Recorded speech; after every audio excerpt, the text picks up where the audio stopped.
Hello my dear friends, आज के session में हम लोग कल्पना सिद्धि ये टॉपिक जो सिद्धि स्थान में दिया हुआ है फर्स्ट टॉपिक, वो डिटेल में उसमें देखेंगे कि इसमें क्या क्या चीज़ें हमें याद करनी पड़ती है। ठीक है, सबसे पहले देखो यहाँ पे अध्याय का उपक्रम बताया है। इसका मतलब क्या है कि यह अध्याय में हमें क्या सीखने को मिलेगा। तो जो भी वमन जो रहेगा उसका अयोग या फिर अतियोग जब होता है तो उसमें कुछ उपद्रव बताए गए हैं। उसके शमन के लिए जो भी चिकित्सा हमें करनी पड़ती है वो चिकित्सा सफल हो, इसलिए हम लोग कौन से साधन उसमें यूज करते हैं उसका डिटेल में इसमें बताया गया है। तो देखो यहाँ पे आप लोग देख सकते हो इस टॉपिक में क्या किया है। अग्निवेश ने अपने 12 क्वेश्चंस जो है आत्रेय पुनर्वसु को पूछे हैं, जिसका एक्सप्लेनेशन एज अ टॉपिक इसमें बताया गया है। तो सबसे पहले देखो स्नेहन जो है कितना दिन करना चाहिए। तो जिसका मृदु कोष्ठ रहेगा वो 3 दिन करना चाहिए, मध्यम कोष्ठ वाले ने 5 दिन और क्रूर कोष्ठ वाले ने 7 दिन करना चाहिए। अगर 7 दिन से अगर हमने ज्यादा किया तो वो 7 में हो जाता है, ऐसे हमें बताया गया है। उसके बाद जो नेक्स्ट है, अगर स्नेहन के तुरंत बाद अगर हम स्वेदन करते हैं तो क्या होगा, उसके लाभ क्या क्या हो सकते हैं। तो यहाँ पे देख सकते हो आप लोग, जो भी मतलब सूक्ष्म स्रोतस जो रहेंगे उसमें जो भी ऐसे कोई दोष रिमेनिंग रह जाते हैं स्नेहन करने के बाद भी, ठीक है, ऐसे चिपक के बैठ जाते हैं तो वो पूरे ऐसे क्या बोलते हैं हम लोग लिक्विड टाइप हो जाएंगे और उसके बाद हम लोग उसको इजीली बाहर निकाल सकते हैं। वैसे हम लोग स्नेहन क्यों करते हैं, उसका परिणाम क्या होता है। तो पहला तो वात का नाश करेगा, दूसरा पूरा बॉडी को कैसे बनाएगा, मृदु बनाएगा, और जो भी मल दोष रहेगा उसका जो भी अवरोध होता है पहले तो वो अवरोध भी नाश कर देगा। इसी वजह से हम लोग स्नेहन करते हैं। ठीक है, नेक्स्ट देख सकते हो आप लोग, जो भी यहाँ पे बताया गया है वमनापूर्वी दोषाचे उत्क्लेशन, मतलब वमन करने से पहले हमें दोषों को अगर बढ़ाना है, उत्क्लेशित करना है तो उसके लिए क्या करेंगे। मुझे बताओ फ्रेंड्स, हम लोग वमन किस लिए करते हैं, जब कफ बढ़ता है, ठीक है, तो हमें ऐसा करना है कि कफ को बढ़ाना है। अब कफ बढ़ाना है तो सिंपल क्या बात है कि कफज आहार विहार हम लोग सेवन करेंगे। तो उसमें देखो मांस रस सेवन करेंगे दूध के साथ, ठीक है। तो मांस रस जो रहेगा, ग्रामीण और अनुप प्राणी का मांस रस हम लोग ले सकते हैं इसमें, और दूध, ये दोनों अगर हम लोग आहार बोल के लेंगे तो वमन मतलब कफ बढ़ेगा और इजीली वमन हो जाएगा। ठीक है, विरेचन के पहले जो आहार लेना चाहिए, जैसे इसमें हमें विरेचन क्यों करते हैं फ्रेंड्स, पित्त जो है वो पित्त दोष का नाश करने के लिए। तो देखो पित्त प्रकोपक आहार विहार करना है फिर हमें विरेचन के पहले, तो इसमें भी मांस रस लेंगे घृत तेल युक्त युष के साथ, ठीक है। तो मांस रस यहाँ पे जो भी लेंगे हम लोग पशु और पक्षी का मांस रस लेंगे और फिर ऐसे करके पित्त का प्रकोप हो जाएगा और इजीली हम लोग विरेचन कर पाएंगे। ऐसे एक बोला गया है, जैसे वमन योग्य जो है कफ अधिक्य, जिसमें कफ अधिक्य रहेगा तो वो व्यक्ति किस योग्य होगा, वमन योग्य, और इजीली मतलब विदाउट एनी ऑब्स्ट्रक्शन इजीली वमन होगा अगर कफ का अधिक्य है। लेकिन कफ अगर अल्प है तो इजीली विरेचन होगा, ऐसे यहाँ पे बताया गया है। देखो फ्रेंड्स, यहाँ पे एक चार्ट बताया है संसर्जन क्रम, ये सभी को पता होगा। जैसे ही हम लोग जो भी पंचकर्म के जो भी स्नेहन स्वेदन करते हैं उसके बाद हमें संसर्जन क्रम फॉलो करने के लिए बोला जाता है। तो ये क्यों करना चाहिए हमें संसर्जन क्रम, जैसे अगर किसी को वमन विरेचन हुआ तो उसके तुरंत बाद ही ऐसे संसर्जन क्रम क्यों फॉलो करना चाहिए। तो सिंपल उसका रीजन है फ्रेंड्स कि कभी भी जैसे ही वमन विरेचन होता है तो वो जो इंसान रहेगा उसकी अग्नि मंद हो जाती है, तो हमें संसर्जन क्रम के थ्रू उसके अग्नि को प्रदीप्त करना रहता है, ठीक है। जिसकी वजह से देखो जब भी वमन विरेचन होता है तो उसके तुरंत बाद वो जो भी आहार लेते हैं ना तो उसको डाइजेशन करने की पावर उनमें नहीं रहती है, तो वो जो है डाइजेशन करने की पावर इसमें आ जाती है। इस वजह से संसर्जन क्रम हमें फॉलो करना पड़ता है। तो देखो यहाँ पे मैं एक ट्रिक से बताती हूँ आपको, यहाँ पे देख सकते हो सभी लोग, यहाँ पे दिन दिए हैं, ठीक है, जितने भी दिन है, जैसे हमें 7 दिन तक संसर्जन क्रम फॉलो करना है। हर दिन में मॉर्निंग में और इवनिंग में ऐसे 2 क्राइटेरिया बताए हैं। तो देखो प्रथम दिन के मॉर्निंग में जो है तो यहाँ पे देख सकते हो 3 प्रकार की शुद्धि रहती है। अगर किसी में अच्छे से शुद्धि होती है, मतलब प्रधान शुद्धि या फिर प्रवर शुद्धि बोलते हैं हम लोग, मध्यम शुद्धि और हीन शुद्धि, ठीक है। तो इसमें पहले दिन मॉर्निंग में कुछ भी खाने को देना नहीं है, ठीक है। तो यहाँ पे सब में देख सकते हो आप, प्रातः में जो है अन्न काल यहाँ पे बताया है कि अन्न में क्या क्या देना चाहिए, ठीक है। तो यहाँ पे देख सकते हो प्रथम में कुछ नहीं देना है, फिर उसी दिन रात में हमको उसको देना है। लेकिन मैं आपको एक ट्रिक बताती हूँ, प्रधान जो शुद्धि रहती है उसमें 3 बार देना रहता है। 3 बार पेया। अभी पहले दिन का तो मॉर्निंग छोड़ दो, उसके बाद दूसरे दिन का जो नाइट है उसमें देना है, और मतलब पहले दिन के नाइट में और दूसरे दिन के मॉर्निंग और नाइट दोनों में भी हमें उसको सेम ही देना है, जैसे पेया पेया पेया। उसके बाद तृतीय दिन से चतुर्थ दिन तक विलेपी विलेपी विलेपी, और चतुर्थ दिन के नाइट में अकृतयुष देना है। ये अकृतयुष एक ही बार देना है, ठीक है। फिर 2 बार कृतयुष देना है। उसके बाद जैसे अकृतयुष हमने एक ही बार दिया था, अकृत मांस रस भी हमें एक ही बार देना है।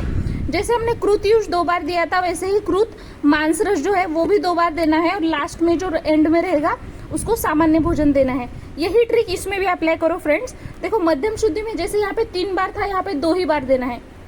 मतलब पहले दिन में तो कुछ भी नहीं देंगे हम लोग मॉर्निंग में, लेकिन नाइट में क्या देंगे, पेया पेया।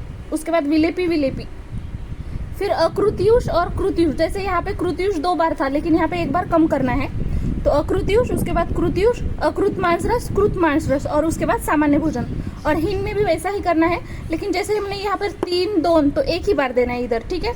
1 बार पेया, 1 बार विलेपी। जैसे यहाँ पे सेपरेट था अकृत और कृत, तो यहाँ पे साथ में देंगे कृत अकृतयुष, और उसके बाद कृत अकृत मांस सेवन और सामान्य भोजन। तो मैंने ऑलरेडी आपको बता दिया है संसर्जन क्रम हम क्यों फॉलो करते हैं फ्रेंड्स, क्योंकि अग्नि प्रदीप्त करने के लिए, बॉडी जो रहती है वो स्थिर करने के लिए, और कोई भी आहार हम लोग अगर लेंगे तो उसका डाइजेशन होना चाहिए। इसी वजह से हम लोग संसर्जन क्रम फॉलो करते हैं। नेक्स्ट जो फ्रेंड दिया है यहाँ पे वमन विरेचन शुद्धिबोधक कोष्ठक। तो इसमें देखो जो भी वमन विरेचन रहेंगे तो उसमें कितने वेग होंगे, कितना जो फ्लूइड वो वमन के बाद उल्टी करने के बाद जो भी लिक्विड बाहर निकलता है मुंह से, तो वो कितना होगा, लास्ट तक कौन सा दोष करते हैं हम लोग बाहर, तो यही बताया है। यहाँ पे देख सकते हो, यहाँ पे जो शुद्धि ज्ञान दिया है, प्रवर शोधन, मध्यम और हीन शोधन। तो देखो फ्रेंड, इसमें ये आपको याद रखना है वेगी की मतलब कितने वेग होंगे। तो देखो प्रवर में सबसे ज्यादा वेग होंगे 8, उसके बाद यहाँ पे 6 और 4, ठीक है। मानी की मतलब वो जो द्रव्य बाहर निकलता है उसका मेजरमेंट कितना रहता है, तो यहाँ पे 2 प्रस्थ है, उसके बाद यहाँ पे 1.5 है, और यहाँ पे 1 प्रस्थ है, ठीक है। अंतिकी में मतलब लास्ट में कौन सा दोष बाहर निकलता है, सबसे पहले तो हमें पता है हम लोग वमन क्यों करते हैं, कफ के लिए, तो कफ तो निकलेगा ही। एंड में पित्त निकलना चाहिए, ठीक है, ये आपको याद रखना है। तो पित्तांत पित्तांत पित्तांत, ठीक है। लैंगिकी में देख लो, कब तक हमें वमन करवाना है, जब तक उसमें सम्यक वमन लक्षण नहीं आ जाते। तीनों में भी सेम ही है, सम्यक वमन लक्षण जब भी आने बंद हो जाएंगे तो हम लोग ये बंद कर देंगे, ठीक है। सेम है फ्रेंड विरेचन के लिए। वैगिकी मतलब इसमें 30 वेग आते हैं प्रवर में, उसके बाद यहाँ पे 20 और यहाँ पे 10, 30 20 और 10। उसके बाद मानिकी में इसमें जो फ्लूइड निकलता है वो कितना रहता है, 4 प्रस्थ, इतना मतलब जो भी मल निकलेगा नीचे से तो वो 4 प्रस्थ रहेगा, यहाँ पे 3 और यहाँ पे 2 प्रस्थ, ठीक है। अंत में देखो, अंत में इसमें तो पहले तो पित्त ही निकलता है, तो अंत में क्या निकलेगा, कफ निकलेगा, ठीक है। कफ, कफांत कफांत कफांत, ये याद रखना है। और लैंगिकी में देखो सम्यक योग जब तक लक्षण, सम्यक योग विरेचन के लक्षण जब तक नहीं आएंगे तब तक हम लोग वो करेंगे, तीनों में सेम ही है, ठीक है। तो देखो फ्रेंड्स, यहाँ पे वमन के हम लोग देखते हैं कि हम लोग कब बोलेंगे कि वो सम्यक योग है, तो ठीक है। तो इसमें सबसे पहले क्या होगा, आमाशय में जो भी कफ रहेगा वो बाहर निकलता है, उसके बाद आमाशय के जो अधोभाग रहता है उसमें पित्त बाहर निकलता है, ठीक है। उसके बाद वायु निकलता है, और उसके बाद जो भी हृदय, पार्श्व, शीर, इंद्रिय, इनकी सभी की शुद्धि होती है, मतलब शरीर पूरा हल्का हल्का लगने लगता है।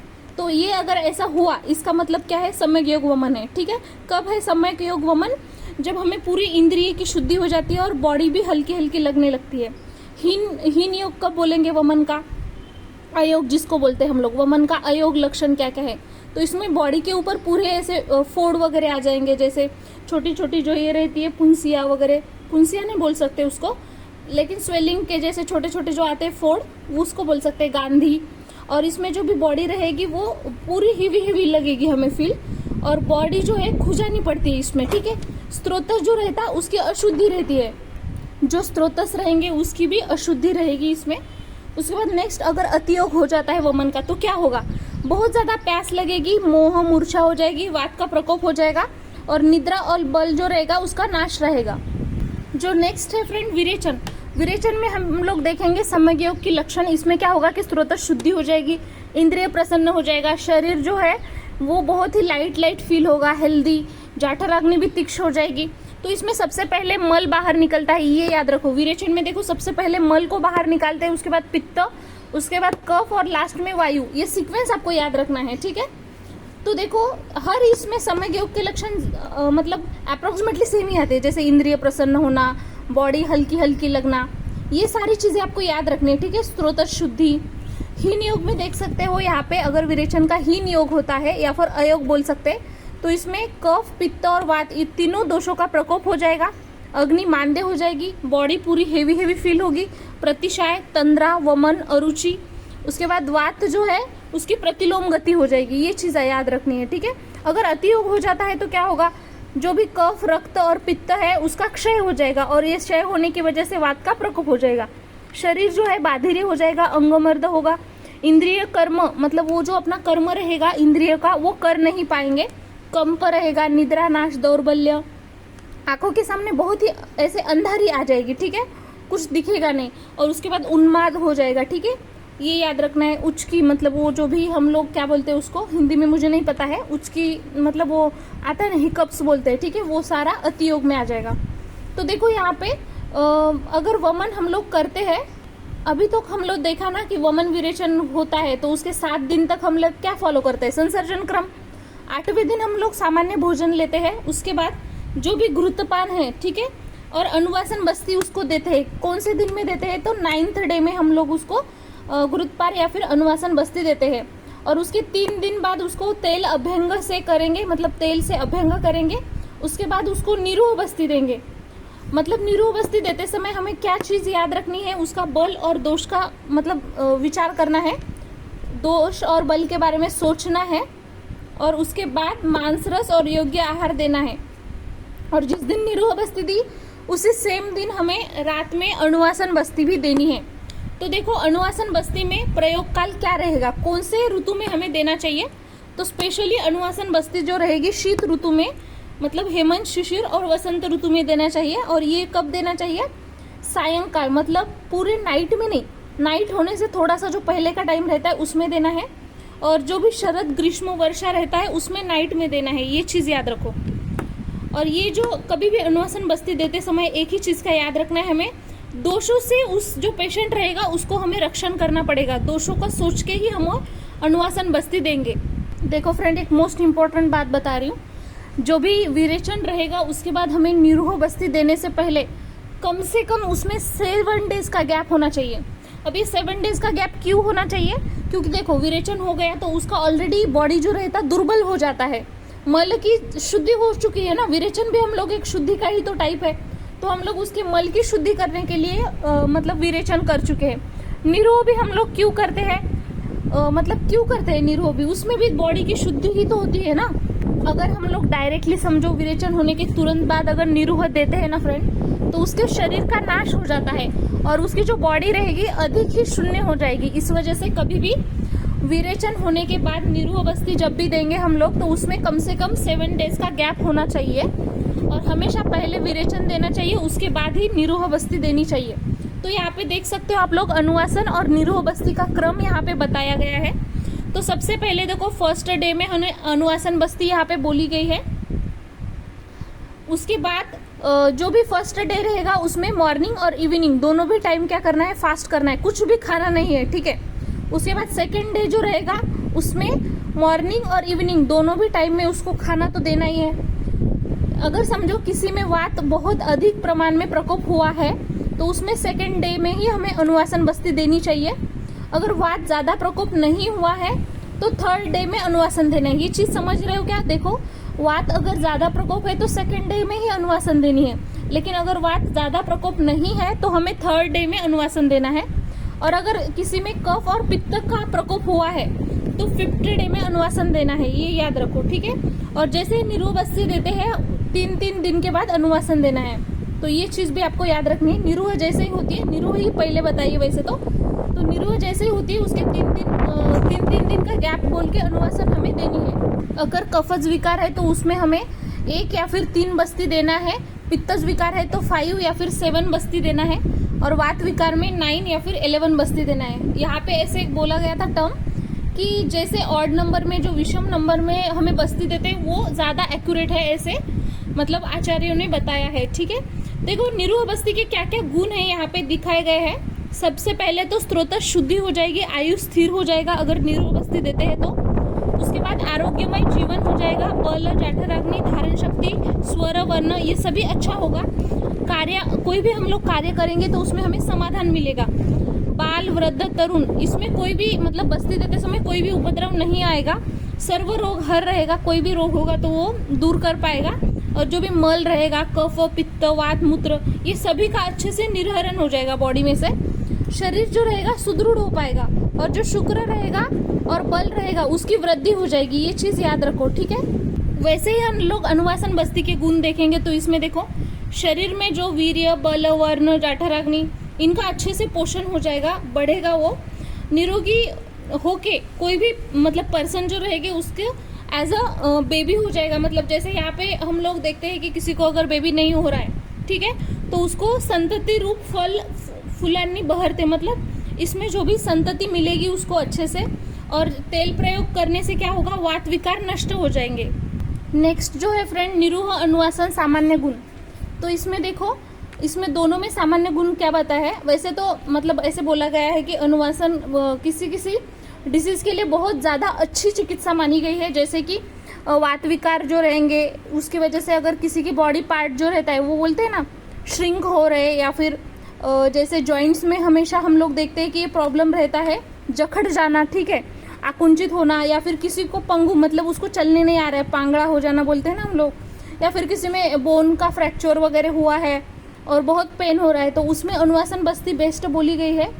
और भी मतलब ऐसे नॉर्मली हम लोग अगर किसी के पेट में वात की संचिति हो जाती है, जो भी मल रहेगा उसमें बहुत ज़्यादा गाठी गाठी आ जाएंगे, पोट बहुत ज़्यादा पेट में दर्द हो जाएगा, अरुचि, उदर व्याधि, अगर किसी में बेबी नहीं हो रहा है, पुरुषहीन मतलब कोई पुरुष है उसमें उसकी जो ताकत रहती है बेबी प्रोड्यूस करने की वो अगर नहीं है, या फिर शिनेन्द्रिय कृश है, तो ये सारी चीज़ों में हम लोग अनुवासन बस्ती बेस्ट बोलते हैं, ठीक है। तो देखो यहाँ पे सिंपल हम लोग नॉर्मल, हमें जैसे पता है विपरीत गुण की हमें बस्ती देनी है। जैसे अगर किसी को बहुत ज़्यादा हीट का त्रास है, ठीक है, उष्णता बिल्कुल सहन नहीं होती है, तो उसको हमें शीत बस्ती देनी है। और अगर किसी को शीत ठंडा सहन नहीं होता है तो उसको सुखोष्ण बस्ती देनी है, ठीक है। अपोजिट वाली, जैसे स्निग्ध है तो उसको रुक्ष देनी है, रुक्ष है तो स्निग्ध, लघु है तो गुरु, गुरु है तो लघु, मतलब विपरीत गुण के द्रव्य की बस्ती देनी है। और जैसा रोग रहेगा उसके अनुसार हम लोग कल्प प्रिपेयर करके उसको देना है, ठीक है। ब्रहण बस्ती का निषेध, किसी किसी पेशेंट में बोला है कि ब्रहण बस्ती निषेध है, अवॉइड करो, मत दो। तो देखो किस किस में बोला है, जिसमें वमन विरेचन के द्वारा अभिशुद्धि हुई है, ठीक है, जिसको कुष्ठ है, प्रमेह, अरुचि, तंद्रा, श्लीपद आदि रोग, या फिर मेदस्वी इंसान है, तो उसमें हमें ब्रहण बस्ती नहीं देनी है, ठीक है। निरोह बस्ती किसमें नहीं देनी है, तो जिसमें राजक्षमा है, उरक्षत, शतक्षीण, अति दुर्बल, मूर्छाग्रस्त, जिसका जो जीवन है मल और दोष के ऊपर ही आधारित है, तो उसको भी नहीं देना है। संशोधन योग की वजह से जिसका प्राणनाश होने की शक्यता है, तो उसको भी निषेध कर रहा है, ठीक है। बस्ती का महत्व क्या है, प्राधान्य क्या है, तो सबसे पहले समझो यहाँ पे देखो, जो भी शाखा रहेंगी, मतलब इसमें शाखा में कौन सा बोला है, रस से लेके सारे मतलब रस छोड़ के रक्त से शुक्र तक 6 धातु, और जो भी त्वचा रहेगी, उसके बाद जो कोष्ठ रहेगा उसमें आमाशय, पक्वाशय, हृदय, उंडुक, बस्ती, मलाशय, फुफ्फुस आदि जितने भी इसमें जो भी डिसीज हो जाएंगे तो उसको कम हम लोग बस्ती से करते हैं। उसके बाद शरीर में जो भी ऊर्ध्व या फिर बॉडी के अंदर के जो भी रहेंगे डिसीज, ये सभी डिसीज का मेन कारण जो है वात है, और वात के लिए बेस्ट चिकित्सा कौन सी है, बस्ती। इसी वजह से बस्ती को अर्ध चिकित्सा भी मानी गई है। अभी नेक्स्ट जो है फ्रेंड, बस्ती की मतलब बस्ती देने के बाद जो भी हमें सम्यक योग लक्षण दिखेंगे वो देखते हैं। देखो यहाँ पे दिया है, बस्ती द्रव्य जो रहेगा नाभि प्रदेश और कटी, जो भी कमर रहेगी वहां तक पहले पहुंचेगा, उसके बाद जो भी कुशी रहेगी या फिर पार्श्व भाग जो है वहां पे फैलेगा। उसके बाद जो भी मल संचय जो रहेगा उसको, जो भी इनसाइड क्रिया रहेंगे उसकी वजह से वो पूरे बॉडी के ऊपर उसका प्रभाव दिखाता है। जैसे मल और दोष का दोनों का भी निर्हरण करेगा विदाउट एनी उपद्रव, इसी वजह से इसको बेस्ट माना गया है। तो देखो निरूह बस्ती अगर है तो उसमें कौन से सम्यक योग लक्षण हमें इसमें दिखेंगे, मल मूत्र अधोवायु, इसका विसर्जन हम लोग इजीली कर पाएंगे, ठीक है। मतलब अन्न पहले खाने की इच्छा नहीं हो रही थी तो अभी अन्न खाने की इच्छा हो जाएगी, रुचि प्रदान होगी, जाठराग्नि प्रदीप्त हो जाएगी, पक्वाशय आदि कण मध्ये हल्केपना, मतलब ज़्यादा लाइटनेस फील होगी, जो भी पक्वाशय आदि ऑर्गन्स है उसमें निरोह बस्ती साध्य व्याधीचे शमन, मतलब जिससे भी हम लोग निरोह बस्ती से साध्य जो भी व्याधि रहेगा उसका शमन हो जाएगा, आरोग्य और बल प्राप्ति हो जाएगी। तो ये सारी संबंध याद रखनी है। अयोग होगा तो क्या होगा, जो भी शीर हृदय गुद रहेगा उसमें बहुत वेदना हो जाएगी, पेन हो जाएगा। उसके बाद बस्ती लिंग, जो भी ब्लैडर और वो जो जेनेटल ऑर्गन्स रहेगा वहाँ पे शोथ हो जाएगा। प्रतिशाय, जो गुद रहेगा वहाँ पे ऐसे किसी ने काट रहे हैं ऐसे, वहाँ पे बहुत ज़्यादा पेन हो जाएगा, उसको बहुत ज़्यादा वोमिटिंग हो जाएगी। अपान वायु, मूत्र, ये जो दो है उसका अवरोध हो जाता है। श्वास गति भी इसमें बढ़ जाती है। और इसमें हम लोग अतियोग में देखते हैं, जैसे विरेचन में हम लोगों ने देखा था सेम ही लक्षण आएंगे। सो फ्रेंड, विरेचन में हमने क्या क्या देखा था कि जे रक्त का वगैरह क्षय हो जाएगा, उसके वजह से वात प्रकोप होगा। अंगमर्द देखा था, इंद्रिय जो रहते हैं कर्म अपने नहीं कर पाएंगे, कंप हो जाएगा। निद्रा नाश, दौर्बल्य, उन्माद हमने देखा था। और भी देखा था कि आंखों के सामने बहुत ज्यादा अंधेरा अंधेरा लगेगा, ठीक है। उसके बाद अभी अनुवासन बस्ती की देखेंगे। देखो यहाँ पे सम्यक योग में क्या क्या बताया है। जो भी हम लोग बस्ती के थ्रू जो भी ऑयल देंगे, वो जो मल रहेगा अपने साथ लेके वो बाहर आ जाता है। ये समझना है कि ये सम्यक योग है, मतलब जो भी हम लोग बस्ती के थ्रू ऑयल अंदर डाला है वो मल के साथ अगर बाहर आ रहा है तो इसका मतलब वो सम्यक योग हो गया। रक्तादि धातु, बुद्धि, इंद्रिय स्वस्थ रहेंगे। जो भी निद्रा रहेगी वो अच्छे से आएगी। शरीर बहुत ही लाइट लाइट फील होगा, बल बढ़ेगा। मलमूत्र अधोवायु का निष्क्रमण इजीली हो जाएगा। अयोग में क्या होता है, इसमें पूरे तरीके से वो जो ऑयल रहेगा वो बाहर नहीं आता है, इसकी वजह से वेदना हो जाएगी, जैसे उदर, बाहु, पार्श्व भाग में और नाभि के जो भी निचले वाला भाग है उसमें भी। शरीर इसकी वजह से रुक्ष और खरखरित होगा। और जो मलमूत्र अधोवायु रहता है उसका निष्क्रमण इजीली नहीं होगा, अड़थड़ा आ जाएगा, ठीक है। उसके बाद यहाँ पे देख सकते हो, अगर अतियोग होता है तो क्या होगा, बहुत ज़्यादा मड़मड़ना, मतलब वोमिटिंग, मोह, इंद्रिय दौर्बल्य, शरीर दौर्बल्य, मूर्छा। गूद जो रहेगी उसमें ऐसे किसी ने काटा है ऐसी वेदना होगी।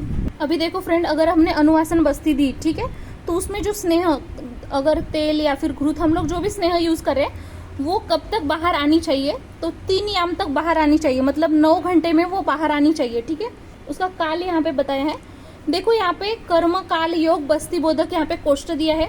तो देखो यहाँ पे हम लोग जो सीक्वेंस फॉलो करते हैं, निरूह बस्ती, अनुवासन बस्ती, तो आपको यहाँ पे बस्ती नाम दिया है, उसमें भी 3 है, आदि मध्य अंत। आदि मध्य अंत, ठीक है। योग मतलब कितने टोटल बस्ती हम लोग देंगे, तो देखो कर्म बस्ती में 30 देना है हमें, ठीक है, 30 टोटल बस्ती देनी है। तो देखो यहाँ पे सबसे पहली इसमें बस्ती जो देंगे हम लोग, अनुवासन पहली देंगे, उसके बाद 12 निरूह देंगे और 12 अनुवासन देंगे, ठीक है। और उसके बाद जो अंत की बस्ती पूरी अनुवासन, जैसे स्टार्टिंग की भी अनुवासन है वैसे अंत की भी बस्ती अनुवासन ही देना है। देखो मैं सीक्वेंसली आपको बताती हूँ। कर्म बस्ती को हमने अगर 30 है तो 30 हमें कैसे डिवाइड करना है, स्टार्टिंग की एक अनुवासन देनी है, उसके बाद एक निरूह एक अनुवासन, एक निरूह एक अनुवासन, ऐसे टोटल मतलब ये 12-12 हो जाएंगे। तो देखो 24 हो गए और ये 25। उसके बाद रिमेनिंग जो 5 अंत वाली रहेगी वो अनुवासन ही देनी है। वैसे ही काल बस्ती में भी सेम करना है, स्टार्टिंग का एक जो रहेगा अनुवासन देनी है, टोटल इसमें 16 रहते हैं, ठीक है। उसके बाद 6 निरूह 6 अनुवासन अल्टरनेट देना है, लेकिन ये, और जो एंड में रहेगा 3 वो भी अनुवासन ही देनी है, ठीक है। योग में भी ऐसे रहता है, योग बस्ती में टोटल 8 रहेगी, तो पहली जो अनुवासन देनी है, उसके बाद 3 निरूह 3 अनुवासन, उसके बाद लास्ट वाली अनुवासन ही देनी है, ठीक है। तो देखो यहाँ पे स्नेहन जो रहेगा, मतलब हम लोग अनुवासन कब देते हैं कि उसमें मेन फंक्शन स्नेहन करना, क्योंकि हमने अनुवासन में क्या करते हैं, तेल या फिर घृत देते हैं, अंदर डालते हैं, तो मेन इसका मोटो क्या है कि स्नेहन करवाना है। और स्त्रोतोशोधन, ये जो निरूह बस्ती है वो स्त्रोतोशोधन करवाता है, ये थोड़ा सा बेसिक आपको पता होना चाहिए। यहाँ पे देख सकते हो प्रकृति, अगर किसी की वातस प्रकृति है उसको 3 अनुवासन देना है, पित्तज अगर है तो 5 अनुवासन देना है, और कफज अगर है तो या तो 4 या फिर 6 देना है, ठीक है। ये चीज याद रखो। अभी जो लास्ट वाला है वो है शिरो विरेचन। अभी तक देखो पंचकर्मा का हमने वमन देखा, विरेचन देखा, फिर निरूह बस्ती, अनुवासन बस्ती, लास्ट वाला जो है शिरो विरेचन है। तो शिरो विरेचन स्पेशली देखो, अगर हमें शरीर शुद्धि करनी है तो हम लोग जो वमन, विरेचन, निरूह, अनुवासन देते हैं, लेकिन अगर स्पेशली हमें शीर या फिर जो भी कपाल, फोरहेड रहेगा उसका स्नेहन पहले और उसके बाद स्वेदन करना है तो हम लोग शिरो विरेचन देते हैं। तो इसमें भी देखो हम लोग कब 3 शिरो विरेचन देना चाहिए, कब 2 और कब 1। अगर 3 शिरो विरेचन कब देना चाहिए, अगर तीनों दोष का प्राबल्य है तो, अगर 2 दोष का है तो मध्यमता मतलब उसका, और हीनता अगर है तो 1 ही शिरो विरेचन देना चाहिए। अगर तीनों दोष का प्रकोप है तो कौन सा देंगे हम लोग, इसमें 3 देंगे, और अगर उसकी मध्यमता है तो 2 और हीनता है तो 1 ही देना है। देखो फ्रेंड, अगर हमने शिरो विरेचन मतलब क्या रहता है, नस्य ही रहता है ना, वो अगर दिए प्रोसीजर हम लोग डिटेल में आगे देखेंगे, ठीक है। आप लोगों को लग रहा होगा कि मैं प्रोसीजर नहीं बता रही हूँ, वो स्पेशल टॉपिक में दिया है, ठीक है। तो देखो शिरो विरेचन में सम्यक लक्षण क्या हो जाएंगे, यहाँ पे उर प्रदेश, शिरोभाग, ये पूरा हल्का हल्का लगेगा, लाइट लाइट लगेगा। स्पेशली देखो शिरो विरेचन जो रहता है हम लोग जो ऊर्ध्व जत्रुकत व्याधि है उसी के लिए करते हैं ना, जो भी मन्या से ऊपर वाले जो पार्ट रहेंगे स्पेशली उसके लिए, ऐसे नहीं कि उसी के लिए, पर स्पेशली ज्यादातर हम लोग उसी के लिए करते हैं, ठीक है। तो देखो यहाँ पे इंद्रिय भी प्रसन्न हो जाएगी, स्रोत शुद्धि हो जाएगी। अयोग में हम लोग देखते हैं कि जो भी गला रहेगा उसमें कफ का लेप आया है ऐसे लगेगा, मतलब पूरे ऐसे गले में कफ कफ लगेगा हमें, और जो भी हेड रहेगा वो जड़ जड़ लगेगा, और बार बार थूंकी आ जाएगी, बाहर थूंकने की जैसे इच्छा हो जाएगी, ठीक है। और अतियोग अगर होता है तो उसमें क्या होगा, शीर, नेत्र, शंख प्रदेश, कान, ये जो पार्ट्स है इसमें बहुत ज्यादा पेन हो जाएगा। कौन सा शीर में, नेत्र में, जो भी शंख प्रदेश रहेगा, और जो हमारे ईयर रहेंगे उसमें पेन हो जाएगा। और यहाँ पे पेन कैसे होगा, जैसे किसी ने सुई चुभोई है ऐसे पेन हो जाएगा, और आंखों के सामने बहुत ही अंधेरा अंधेरा हमें इसमें लगेगा।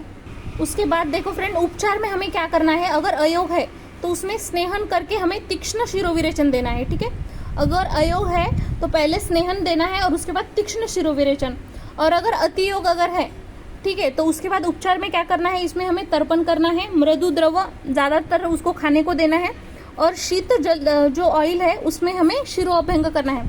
फ्रेंड्स, आप लोगों को लग रहा होगा ये सारे इतने सारे पेन क्यों लगा रहे हो, बहुत मतलब तेज वारा आ रहा है, जो भी आप लोग बोलते हो, तो बहुत मतलब इधर के पेज इधर हो रहे, इस वजह से करना पड़ रहा है, ठीक है।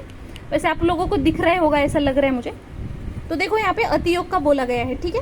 उसके बाद देखो फ्रेंड, अगर कोई रुग्ण है मतलब उसको अगर हम लोग पंचकर्म करते हैं, कोई भी पेशेंट को अगर हम लोग पंचकर्म करते हैं, अभी तक हमने जो भी पंचकर्म देखे हैं तो वो हमें उसको स्वस्थ निरोगी करने के लिए हम लोग करते हैं। लेकिन अगर समझो पेशेंट को किया तो वो हेल्दी हो जाएगा, लेकिन अगर कोई स्वस्थ व्यक्ति ने ही लिया, जैसे हमें लगता है कि यार हमें तो कोई डिसीज नहीं, हम क्यों करें पंचकर्म, तो यहाँ पे समझो फ्रेंड्स, अगर आप स्वस्थ है, हेल्दी हो, अगर आपने पंचकर्म करते हो तो उसकी वजह से क्या होगा, बल आपका बढ़ेगा, दीर्घ जीवन प्राप्ति होगी, आरोग्य प्राप्ति होगी, ये समझो आप, ठीक है।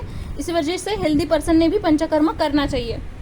देखो यहाँ पे वमन विरेचन जो काल रहेगा, मतलब जिस काल में हम लोग वमन विरेचन कर रहे हैं उसमें कौन सी चीजें हमें बिल्कुल करनी नहीं है, ठीक है।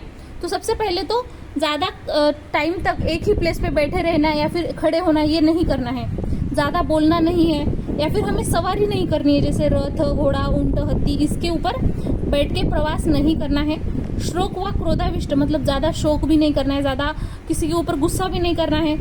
और अभी ये जो टाइम रहेगा उसमें कोई भी अपत्य हमें फॉलो ही करना नहीं, अपत्य खाना अयोग टाइम पे कभी भी, मतलब जो भी मिथ्या टाइम बताए उसमें तो खाना ही नहीं है, ठीक है। उसके बाद दिन में कभी सोना नहीं है, मैथुन नहीं करना है, मलमूत्र आदि जो भी वेग रहता है उसको भी रोक के नहीं रखना है, जब आया तब जाके उसको रिलीज कर देना है। और जो शीतल आहार विहार रहेगा, ज्यादा शीत रहेगा तो वो भी नहीं करना है हमें, और ज्यादा धूप में भी हमें रहना नहीं है, ठीक है। जो भी अपत्य रहेगा उसका त्याग करना है। तो इसमें एक बात बहुत अच्छे से बताइए, देखो फ्रेंड्स, इसमें ऐसा बताया है कि जितने दिन हमें वमन विरेचन बस्ती ये जो टाइम रहेगा इसका, उसके 2 पट ज्यादा, मतलब दुप्पट, अभी समझो 7 दिन लग रहे हैं इसको, ठीक है, तो 14 दिन तक हमें वो अपत्य से दूर रहना है। ये चीज याद रखो आप, जितने दिन वमन विरेचन बस्ती नस्य इनका जो टाइम रहेगा, कालावधि रहेगा, तो उसके दुप्पट दिन हमें अपत्य का त्याग करना है, ये चीज समझो आप, तभी ये करने का फायदा होगा, अदरवाइज तो कुछ फायदा ही नहीं है।